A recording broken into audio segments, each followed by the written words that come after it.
بسم اللہ الرحمن الرحیم۔ آج کا ہمارا ٹاپک ہوگا امریکہ میں قید ڈاکٹر عافیہ صدیقی پر حملہ۔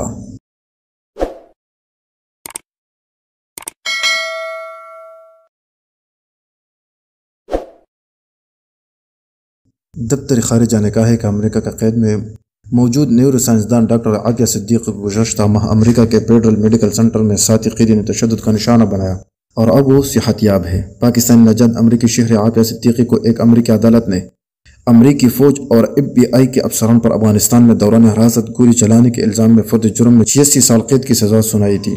ایک بیان میں دفتر خارجہ کے ترجمان زاہد حفیظ چودھری نے کہا کہ حکام کو پتہ چلا ہے کہ 30 جولائی کو ایک ساتھی قیدی کی جانب سے عافیہ صدیقی پر حملہ کیا گیا تھا۔ ان کا کہنا تھا کہ واشنگٹن DC میں ہمارے سفارت خانے کے ساتھ ساتھ ہیوسٹن میں ہمارے قونصل خانے بھی پوری طور پر متعلقہ امریکی حکام کے ساتھ اس معاملے کو اٹھایا۔ انہوں نے مزید کہا کہ ہیوسٹن میں ہمارے قونصل جنرل نے ڈاکٹر عافیہ صدیقی کی عیادت کے لیے فوراً وہاں کا دورہ کر کے ان سے ملاقات کی۔ انہیں کچھ معمولی چوٹیں آئی لیکن وہ ٹھیک ہے الحمدللہ۔ دفتر خارجہ کے ترجمان نے کہا کہ متعلقہ امریکی حکام سے معاملے کی تحقیقات اور عافیہ صدیقی کی حفاظت اور فلاح و بہبود کو یقینی بنانے کے لیے باضابطہ شکایت درج کرائی گئی ہے۔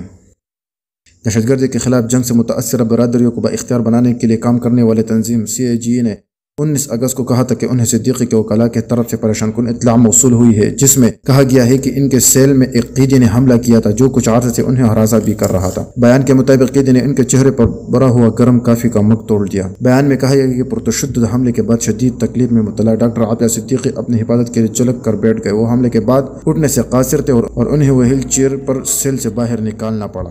شکریہ۔